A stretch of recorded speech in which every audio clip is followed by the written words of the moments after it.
for a while. It is regarding the recommendations that are generally made for health and what the basis of these recommendations is. So if you want to, if you see the recommendations that are being made for health, they are made based on certain principles. So if we look at what are some of these principles, then we will see that there are some realities. Like if you see, when it comes to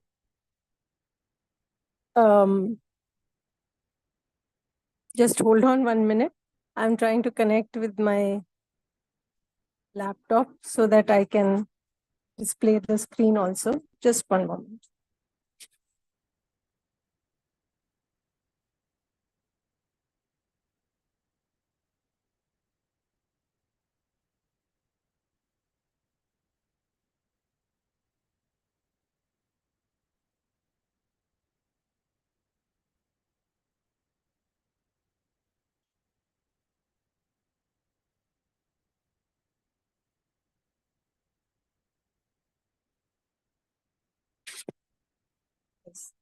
So you can see this screen, I think.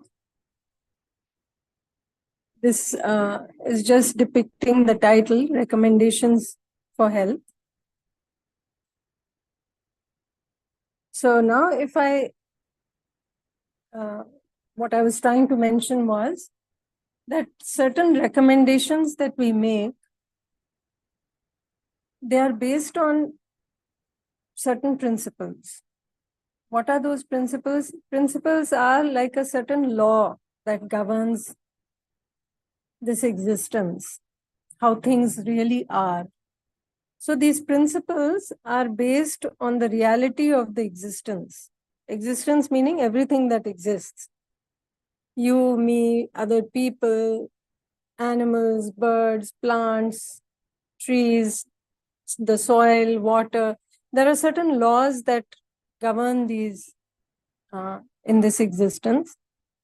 So for example, if we look at the law of gravity, so the law of gravity is working on this earth and it impacts everybody, all of us. It impacts every life form on this earth. And similarly, there are certain principles for health which can be formulated on the basis of how things are. So if we understand those, then we will understand why certain recommendations are made for health. So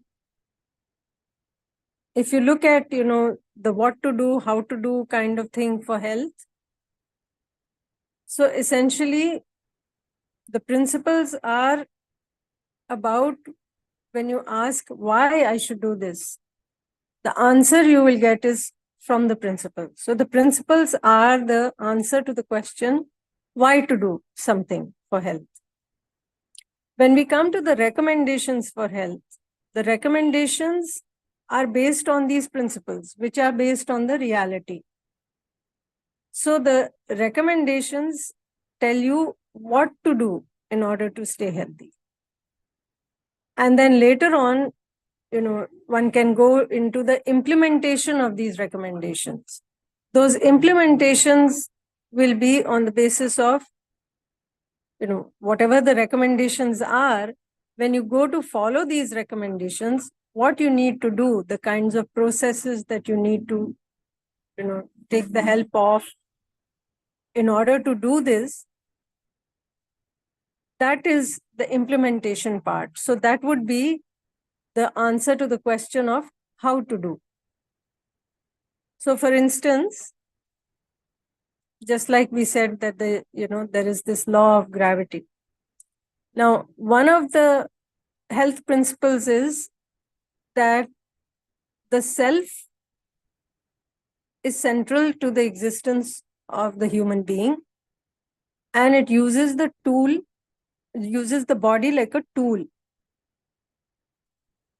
So if this is the principle, now a recommendation for health might be, based on this principle, might be that the self should have the understanding about the body, and a self with understanding will take charge of the body, because the self is using the body like a tool. So the self needs to give the right instructions to the body. So supposing that is the recommendation for health, so that is the what to do. And then when you come to the implementation part, then everything that impacts or that is related to the self, when it comes to say anything that the self has to do, any interaction it wants to make with the outside world, it has to give the appropriate instruction to the body, and then the body follows. So in living, that's how you go about it. So supposing the self wants to keep the body healthy, it may instruct the body to go for a walk. It may instruct the body to take the help of certain postures to help the body be healthy. So this taking the help of postures, this would be one of the processes, the how to do part of implementation of the recommendation. So something like that. I hope what I'm saying is clear. If there are any questions, the participants in Zoom can always put forward a question or an observation if they like. Those who are attending on YouTube, I don't know, Parikshit Bhaiya, can we access some of those comments from YouTube? If there are any questions, can we take one or two questions from them? Sure, Vidya, I will forward. Ji. I mean, you can just mention them so that then you can interrupt me in the middle and ask, and then I'll go forward with that.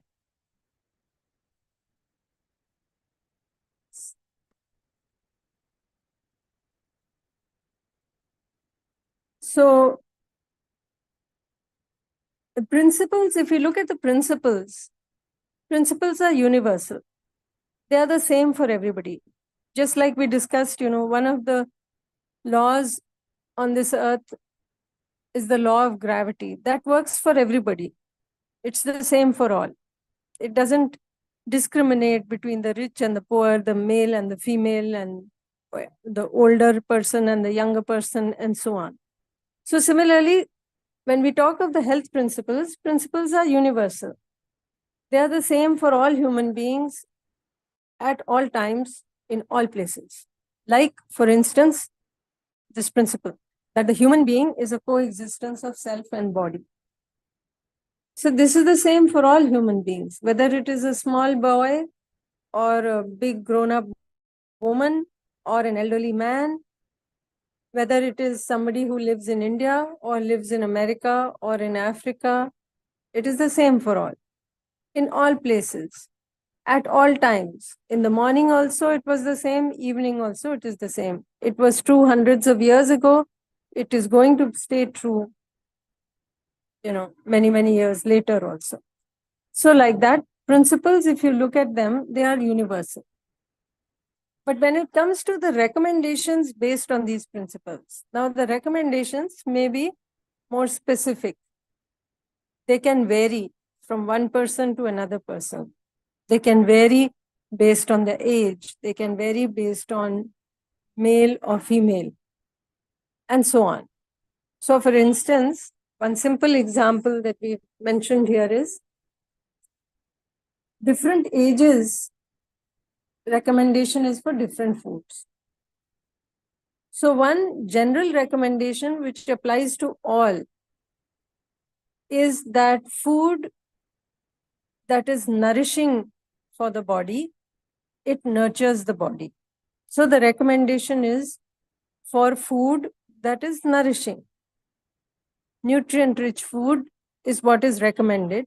And this is recommended for all ages, for all genders. I mean, both genders, and for all types of people at all places, But if you look at a specific recommendation, so for different ages, the actual specifics of this nurturing food, nourishing food may be different. So if it's a small baby doesn't have any teeth. You can't give the baby chapati and rice and dal and vegetables and all that. So for a baby, the recommendation would be milk, of course. And as a child gets older, this recommendation will shift to having a balanced meal, which includes, all this solid food, for the school-going child, for the teenager, for the adult, all of them. You can have a balanced meal, which may include, chapati, rice, dal, vegetable, and so on. And then if you have, lady who is expecting a child, the specific recommendation may be for more protein-rich foods, because there is laying down of new tissue, the baby is being born, and so on. Similarly, for a small child, there may be more requirement for protein-rich foods as opposed to an adult, as opposed to an elderly man, and so on. So these recommendations may be different for different people, but the specific principles are the same for all. Some recommendations are, same for all. Some may be specific based on different times of day also, different regions, different seasons, and so on. So for example, if you look at, nourishing food, yes, nourishing food is good. But would you have the same kind of food in winter and the same kind of food in summer? So there may be some changes. In summer, when it is dry and hot, there may be a recommendation for foods that are rich with liquid, full of liquid. For example, cucumbers. So your food will be such that it has a large amount of water in it. So foods with a high water content will be more appropriate for the summer, as opposed to dry foods, which have very little water content, because then they will cause more dryness in the body. So you see, because in the summer, the environment is dry, it is hot. Now you need to cool down the body. You need more, we have all read about this, that the body is 72% water. So to retain all this water, and you're losing a lot of the moisture in the body by sweating with the heat in the summer. So you need to replenish this water content. So you can drink water, but how much water will you drink? At some point, you need to have watery food. So vegetables with a lot of water, like this bottle gourd, ridge gourd, these are vegetables with lot of water. And if you cook these vegetables, you can see that there'll be a lot of water. You don't need to add any water when you cook these vegetables, because they release so much water of their own. Similarly, foods like watermelon, fruits like that, they are very good for the summer because lots of water. Cucumbers, we already mentioned. Then, drinks like your homemade lemonade, lemon and water with little sugar and salt. This makes a very good nourishing drink for the summer, and so on. So these recommendations can be different for different times of day, different regions, different seasons. So seasons we talked of. If you look at the time of day, So when the sun is up, it is hot outside, and it is also having some impact on the body. Similarly, as the sun goes down and it becomes nightfall, there is some impact on the body at night also. So one of the principles is that the body is a material unit, and being a material unit, it is affected by the material laws of nature. So it interacts with other units and it is impacted by the other units. So now when the sun comes up and it is hot outside, the body also heats up. And the digestive system, the digestive process, and it is often referred to as the digestive fire. This is sort of from the start of the day till midday, it is slowly increasing, and it is at its peak in midday when the sun is up overhead. And then as the sun starts going down, this digestive fire also starts going down. So now you can see what the recommendation would be, that you have your biggest meal of the day at lunchtime, noon time, because that's when the body can digest that food most effectively. So this would be a recommendation based on this principle. So now you can see how it is correlated. If we understand the principle, then we can follow the recommendation knowing that, yes, this makes sense. This is important because this will keep the body healthy. So you don't, today we may be making a lot of effort. People make a lot of effort to do, loss of weight, for keeping their blood sugar intact, for keeping their blood pressure intact. We have to walk so many steps. We have to do this kind of exercise. We are going to the gym.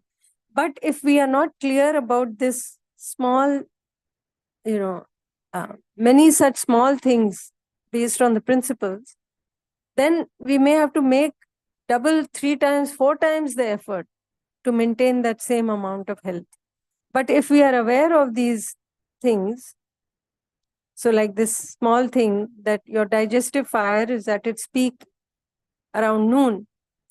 Now, based on this, you can adjust your routine in such a way that you are having your biggest meal of the day at lunchtime. You can adjust your routine such that you have your dinner early in the evening and make it light so that the body doesn't have difficulty digesting, and so on. So then what happens is that effort that you are making to try to stay healthy, now it takes less effort because this is your body cycle is in sync with the environment cycle. It is in harmony. And we've all read a lot about harmony. It is about harmony in everything. Harmony in the environment, harmony in our families, harmony in the society, harmony within us, and harmony with the body, harmony in the body. So similarly, harmony of the body with the environment in sync. Then if we look at different regions, so what is appropriate for one region may not be so appropriate for another region. So if it is a region which has a cold climate, you may want to eat foods that are warming for the body. For instance, if you look at this pearl millet, or if you look at wheat, today we are eating wheat everywhere in all regions, whether in all seasons, whether it is winter or it is summer, whether it is a place which is hot in general or whether it is a place which has a cool climate, we tend to be eating the same kinds of grains. But traditionally, what was done was that based on the season, based on the region, one used to change the grain that one eats, the food that you eat, just like we were talking about cucumbers right now. So in hot areas, cucumbers can be used, which will be cooling for the body. So similarly, wheat is heating for the body. So it is good for cold climates. But when it comes to hot climates, where it is hot, now if you eat this wheat morning and night, what's going to happen? It's going to increase the heat in the body. So you have to take extra measures to try to make the body cool. So if instead you have rice, which is cooling for the body, or if you have, say, finger millet, ragi, which is cooling for the body, then you don't have to make that much effort, because now the body is not getting so heated up. So you see, many of such recommendations can be made if we understand the principles. So like here we have given this example of wearing different types of clothes in the different seasons. So now it is summertime, then what kind of clothes can we wear? So if we wear thin, lightweight cotton clothes or some clothes with a natural breathable fabric, the sweat from the skin can evaporate very easily. But if we don't understand this and we wear synthetic clothes, which are fabrics which are not so breathable, air cannot pass through very easily. In that case, the sweat cannot evaporate easily through such clothes. It stays next to the skin, and it can lead to problems like skin rashes. One type of eczema or a skin rash, which is considered to be an allergic skin rash, is a form of atopic dermatitis. Big names, but essentially what it is saying is that there is a rash on the skin, and it can be a result of the contact of your own body sweat with your skin that can lead to such rashes. It could be under the arm, in the armpit area. It could be in the elbow area. It could be behind the knees, and so on. Because in such areas, the sweat tends to gather, and if we are wearing such clothes that will not allow the sweat to evaporate, this problem will worsen, and so on. Yes. Any questions so far? I hope I'm not boring everybody. If there are any questions, we can take questions. Kumardeep ji, did you want to say something? दीदी नमस्ते। Namaste. मेरी आवाज आ रही दीदी आपको? आप सुन पा रहे हैं दीदी मेरे को? I'm not able to hear you very clearly. अच्छा, मुझे अभी आ रही है दीदी आवाज? हाँ, yes, बताइए। दीदी मैं काफी समय से डायबिटिक हूँ और मैं डेली रूटीन मेरा बहुत वो रहता है, लेकिन डायबिटीज होने से पहले मैं काफी मतलब सिस्टमेटिक, मैंने कभी बहुत ज्यादा मीठा भी नहीं खाया, कभी कुछ नहीं। सुबह 4 बजे से उठना और ये सब कुछ मतलब एक रूटीन में रहा, बहुत हैवी खाना भी कभी नहीं खाया। लेकिन उसके बाद भी मैं डायबिटिक हूँ और पिछले 15 साल से मैं डायबिटिक हूँ दीदी। पिछली बार एक जब हमारा ये चला था उसमें डायबिटिक के बारे में, और उस जो आपका जो हेल्थ रिहर्सल वाला प्रोग्राम होता है ना, मैं उसको करने के लिए बड़ा इच्छुक हूँ दीदी। वो कैसे हो पाएगा? This we can talk separately. Abhi, immediately, if you have any question regarding the content that we're talking हाँ about, दीदी, बस मुझे जानना था दीदी। Thank you. अभी तो मुझे डायबिटीज के लिए ही। you can communicate with me directly after this. You can send me a message and we can discuss that, whatever your questions are. ठीक दीदी, थैंक यू दीदी, thank you. Thank you. Yes. Anybody has any questions regarding the discussion that's been happening? We can take that. Parikshitji, any questions from the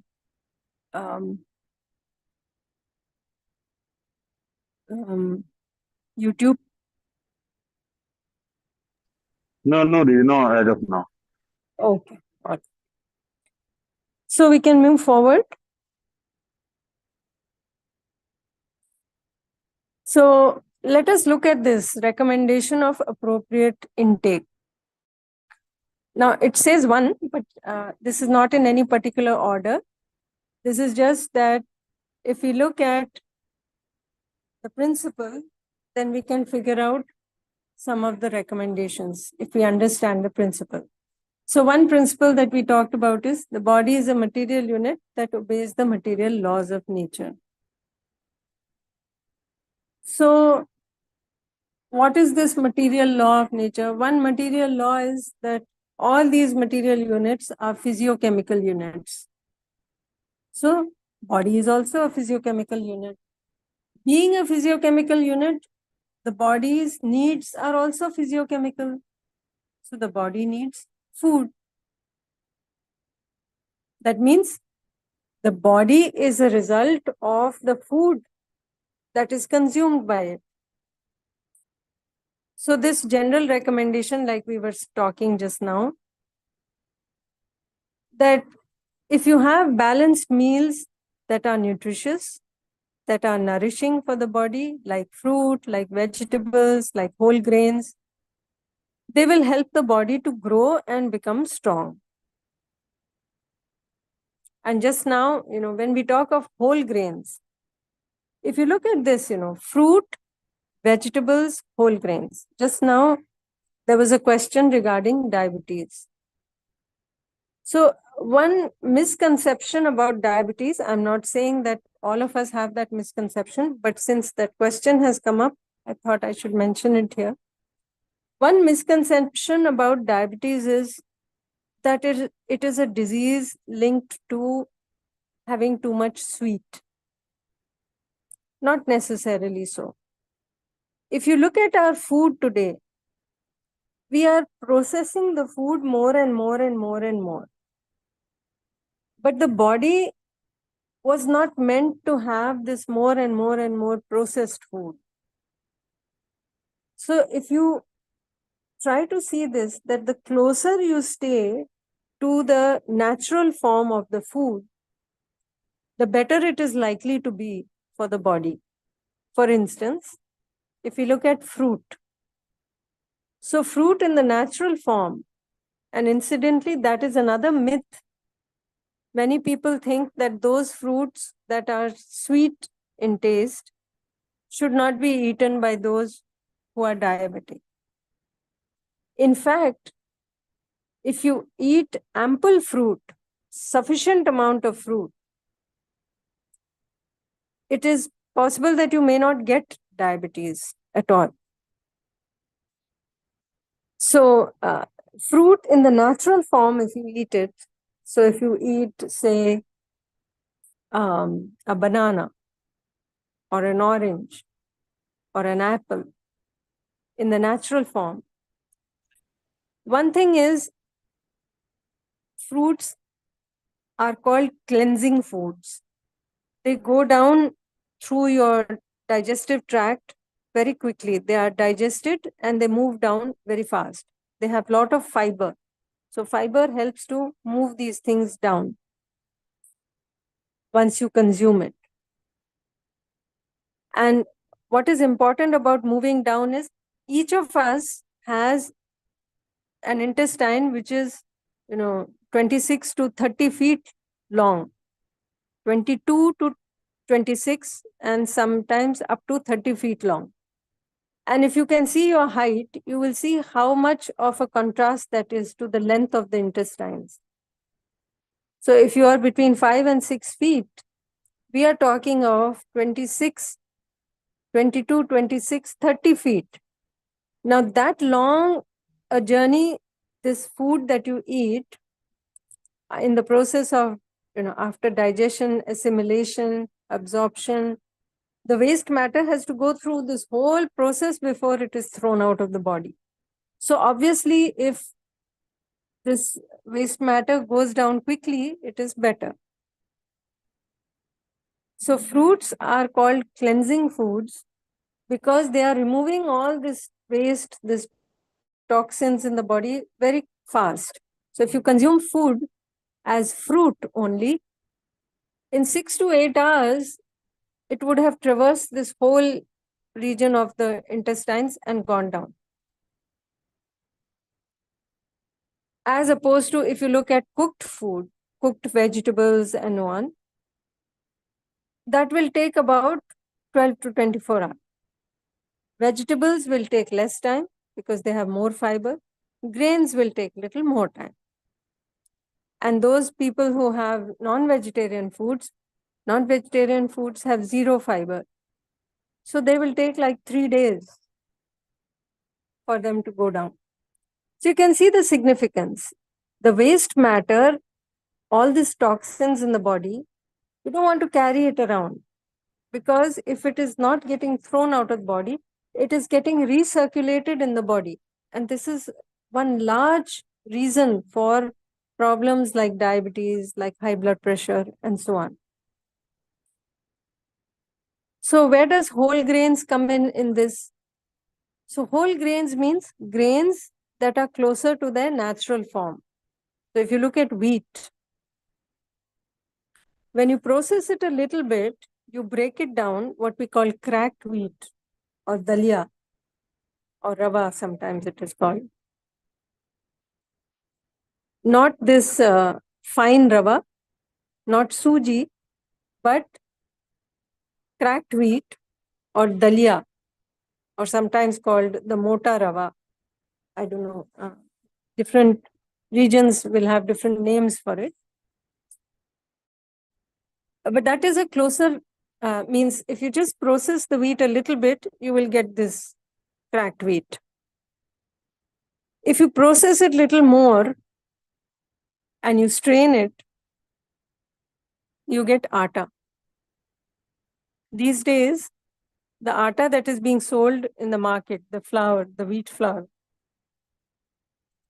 the fiber is almost all of it removed. So what happens? Now when you eat this grain, it is not going to go down, after eating, the waste that is remaining, it will not go down so fast. When it doesn't go down so fast, what happens is the more fine it is, the more it sticks to the lining of the walls of the intestine. And from there, it is going on getting recirculated in the bloodstream. And so this is causing a problem because now the waste matter is not getting excreted out. It is going on recirculating. So this is the problem. So therefore, fine grains are to be avoided. Coarser grains are better. So we talked of wheat leading to, cracked wheat, better than atta or flour. Flour is better than suji, or sometimes called, cream of wheat or semolina. And even worse than that is maida. By the time you get to maida, maida is also made from the same wheat. But you have strained it, you have processed it, you have done so much with it.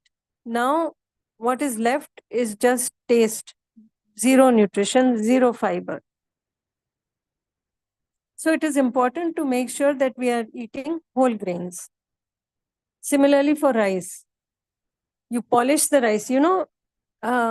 If you go through these, what they do with the rice, there are machines in which they, once, twice, sometimes 3 times, they remove the covering of the grain. And they do it to such a fine level that they make each grain look exactly alike to the other grain. So for this process to happen, you can imagine that whatever the bran was, the covering over the grain, which has all the oil, which has the nutrition, which has the minerals, all that has been removed. And what you're left with is just white rice. If you look at the rice that you take from the fields, that's not white. But once you're done with it and it is brought to your table, it becomes white. So you can see that all this that we are removing is actually causing problems. Today, a large part of the problem is we are not moving the body enough. We are not walking enough. We are not exercising enough. We are not moving the body. And we are consuming more than the body can eat and the body can digest. Not only more, we are consuming foods in a form that are very, very difficult for the body to process. So obviously, ill health is going to be, the way things are today. But we can change it with a little understanding. We can see that, what is required: balanced meals,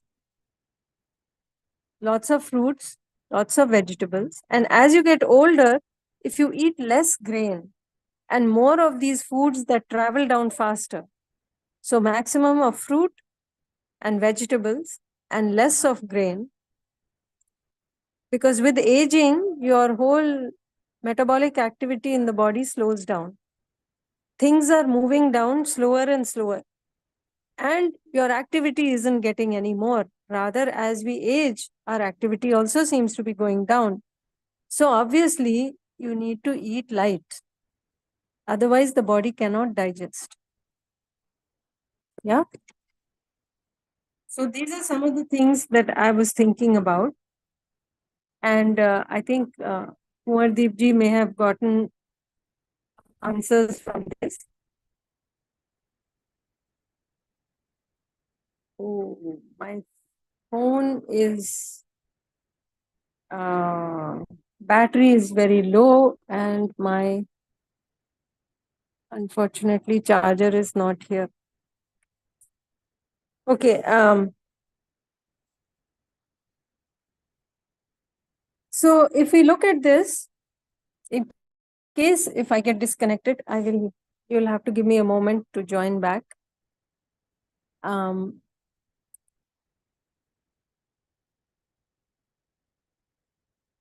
Yes, I can do one thing. I can switch to my computer audio and I will turn this off. Just 1 moment.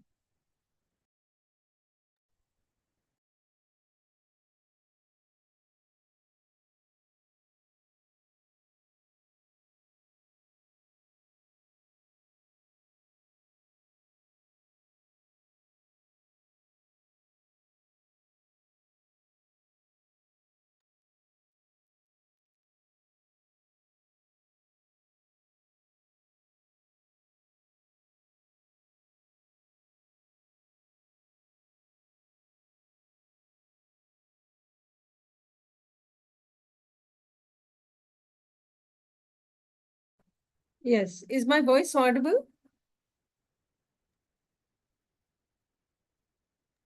Yes, yes, Didi, audible. Nice. Okay. So, yeah. So I was saying, Kumardeep ji asked, can I have mango? See, mango again, it is little bit heating for the body.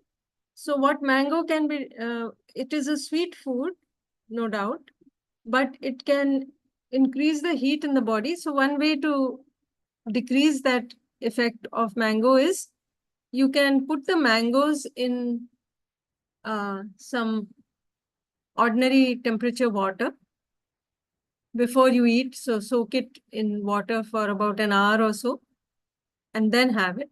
And I would say, depending on how bad one's condition is, how severe one's condition is, you may have to eat with caution to begin with.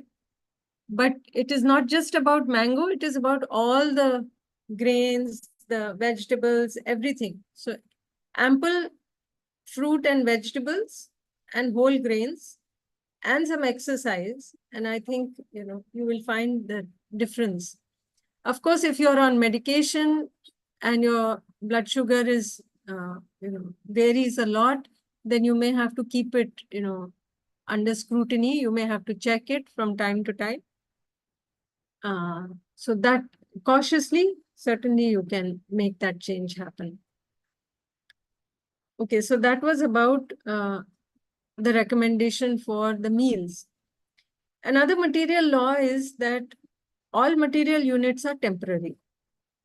They will go through some change. So also the body goes through some change. It grows, it develops, right? There is an ovum. After fertilization, it becomes a small embryo. Then it grows inside the mother's womb. And ultimately the baby is born. You have a newborn baby, then it becomes, a few months old, but from birth, after say 1 month to 1 year, it's called an infant. Then there is a toddler, the, child is growing 2-3 years old, becomes an older child, then a teenager, adult, elderly, and eventually the, body dies. So now the recommendation for the food may keep changing because as the body is changing, its needs are also changing. It still needs food, but the type of food may keep changing as the body is changing. So if you look at childhood, in childhood, mostly there is formation of new tissue because you can see the body is growing, isn't it? Children, they are getting taller.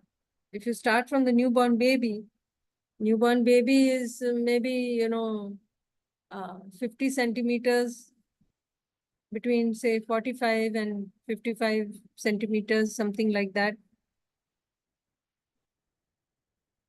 But as, the new tissues are being laid down, the, child is getting taller and taller. So there is growth. Childhood is largely a period of formation. So new tissues are formed. For this, the food that the body consumes should have a lot of protein in it. So therefore, milk has high protein, milk products, the dals that we have, all of these have protein. Adulthood is largely a period of maintenance. What has already been formed, you maintain it. Now, active growth has stopped. So,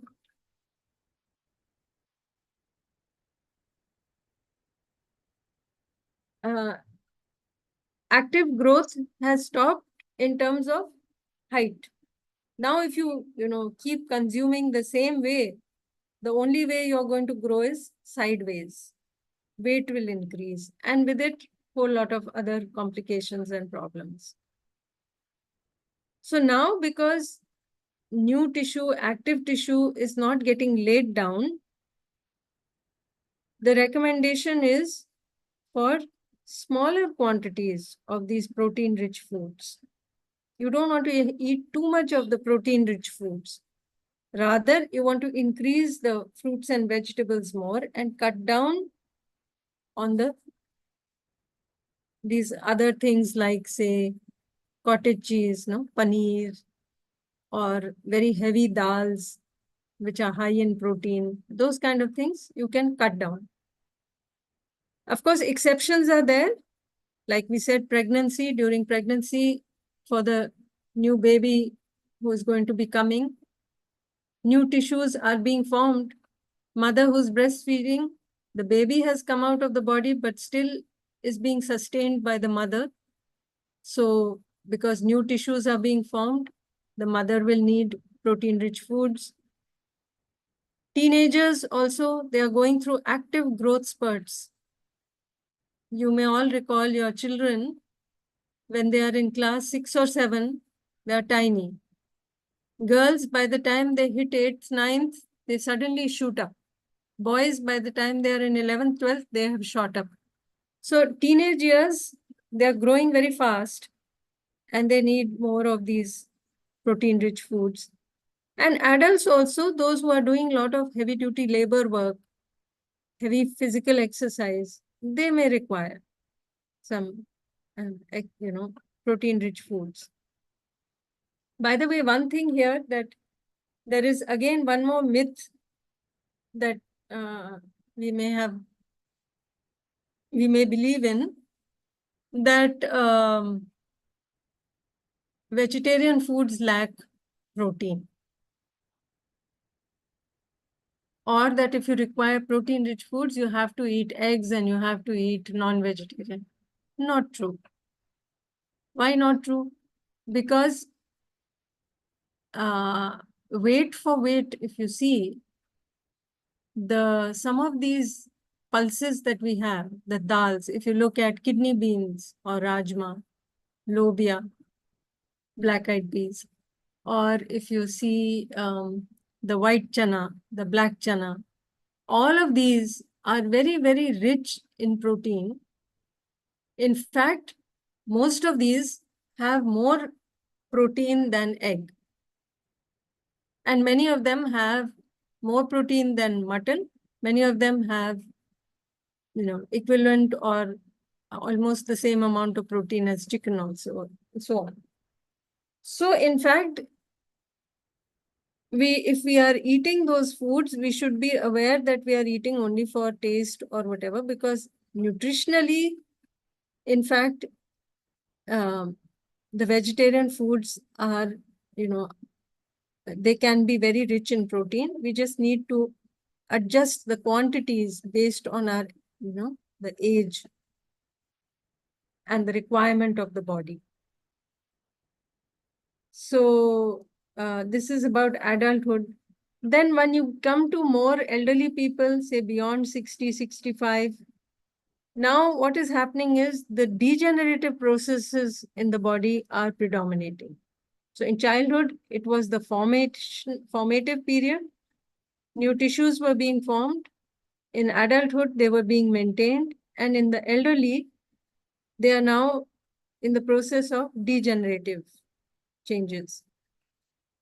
There is also a slowing down of physical activities. There is a slowing down of metabolic activities. So you need smaller portions of grains, larger portions of cleansing foods like fruit. So now you can see how the intake can be modified. So the recommendation is to have an intake which is appropriate for your particular stage, whether the body is a small baby's body, or whether it is a teenager, whether it is an adult, whether it is elderly. Accordingly, we can modify the diet. Okay, I think there was a raised hand. Srinivas Gupta ji.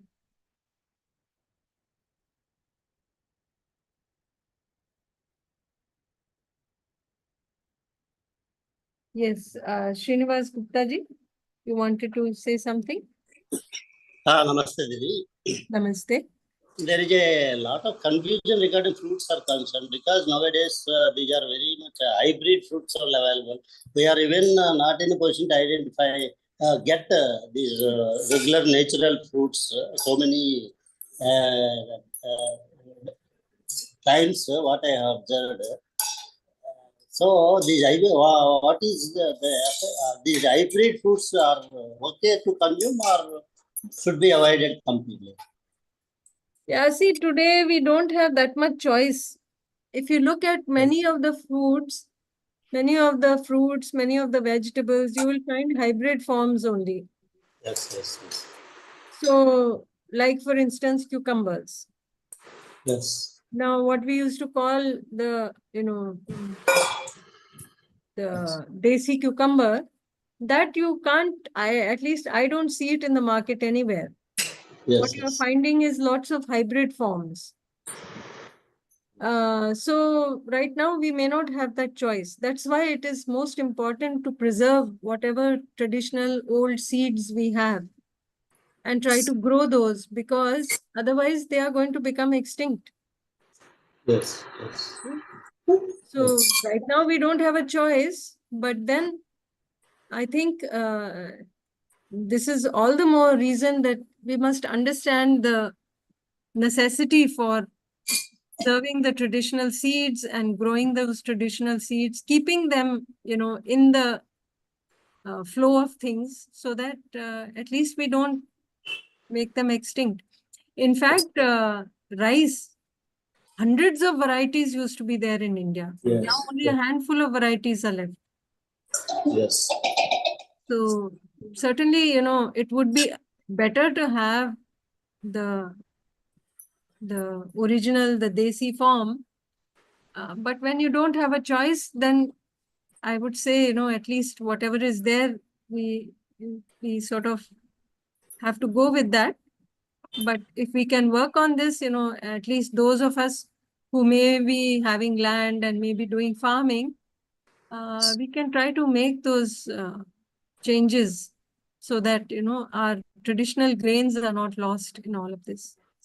Yes. But the yielding is concerned, the profits and everything, this hybrid only giving, and people are going for traditional one, they are not getting that much profit. So that is not encouraging also. And one more Yeah. thing, seasonal fruits, used to say, I heard so many times, seasonal fruits are very good for us. But every, irrespective of season, fruits are available, almost all varieties. So there is a confusion Yeah, that see, there seasonal fruits. we have a choice.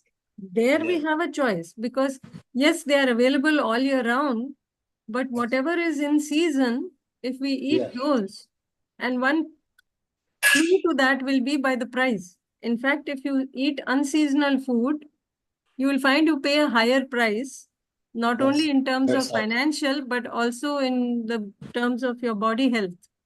Yes, yes. So those choices certainly we can make. When it comes Yeah. to hybrid or the original form, if there is the original form, I would say go for it. If there isn't, then you have to eat something. So you will go with whatever is available, but with that awareness that, if we have a chance to make things better, if we have a chance, even if not to directly make things better, but to work on people's understanding, certainly by all means we should do that, so that these processes can slow down and we can see the issues. See, wheat, if you look at the wheat today, is not the wheat that your parents or your grandparents Yes, used to have. yes. The Yeah. wheat today has been modified tremendously. And in fact, what used to be an allergy to wheat, which was an incidence of 1:5,000 before this whole change happened. Now in India, this so-called gluten allergy, the incidence is more than 1:100. So it's not about the gluten, it's about the modifications that have been done to it. So I think we should be eating with awareness, and especially in the summer, there is no reason to eat something which is going to cause so much of heat in the body when it is already hot outside. So Yes. there one can consume the other grains. In fact, millets for our country are very good. They are the traditional, grain which was Yes. there in India. Only thing is, they can be a little difficult to digest if we are having not much physical activity, in which case you can add a few, say a handful of millets to whatever rice you are having. And I would suggest, if you can, eat the less processed forms of the grains. So instead of white rice, if you have brown rice, and you can put a handful of millets, so it will be, it will balance out. So you will have little extra fiber, some more of the minerals. And of course, you need variety in the diet. If day in and day out throughout the year we are having rice or wheat, you're missing out on some minerals. So if you have a variety of different types of grains, you will get a little bit of everything that the body needs. Yeah? Yes, yes. But one more difficulty for aged people, their strength of their teeth and everything weaken, and if processed food only they could consume comfortably, and little bit less processed food, they feel lot of Yes. difficulty to consume. That is also Yes. one more difficulty. Yes, absolutely. Like we were saying, the more you are processing it, the nutrition is just fading away from it. Yes, So but people have, packets of food which say, oats. yes. So your ready-made 2-minute oats. Yes. Now that 2-minute oats, it will take 2 minutes to cook. But how much of the original grain is there in that? No? Yes. Similarly, Yes. you have atta noodles. How much of atta is actually in that? Where is the atta? What form is it? Now, so if you change the form, the constitution can change.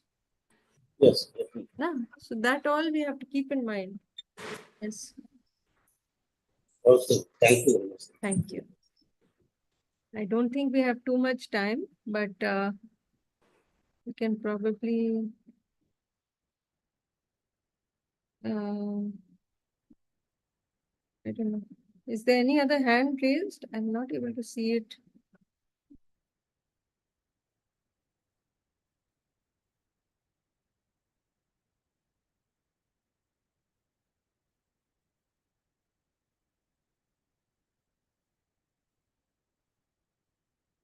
No. Okay. Somebody is mentioning mumps and all. See, this kind of a session, you can't really work on immediate cures and all those things. Mumps is a viral infection. It will take its time. It will take 4 to 6 days, 7 days, 1 week, 8 days, and it will go away. Nothing alarming, nothing to worry about. I don't think we should focus on our specific problems, but rather an overall understanding of how things are so that we can make some, reasonably good choices to keep the body healthy. And of course, body will be healthy if we are healthy.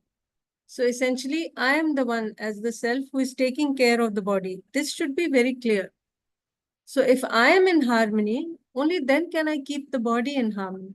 If I am myself disturbed, I am in disharmony, I will have a hard time keeping the body in harmony because I can't look beyond my own grief and my own worries and disturbances and so on.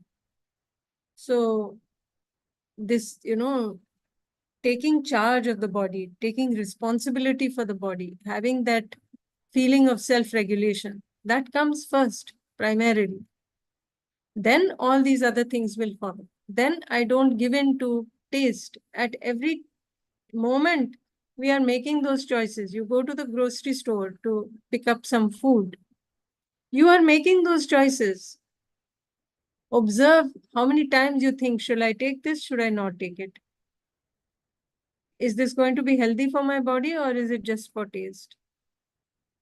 Agreed that once in a while we'll take some things for taste, but at least we should become aware of what is right meaning what is beneficial for the body and what is not, so that we can make those appropriate choices. I'm sorry, my time is up. So that's all I can do for today. But hopefully we can continue this discussion another time, some other day, when there is a chance to do so. Parikshit Bhaiya, shall we stop here? Certainly, Didi. Yes. And we all can see that how this is very important to think about the health of self more rather than the health of body. So it's again a very fruitful session for all of us. And we certainly like to have more and more such sessions. We'll meet again next Friday for the same. Thank you all the coursework and thank you Samraji. Namaste.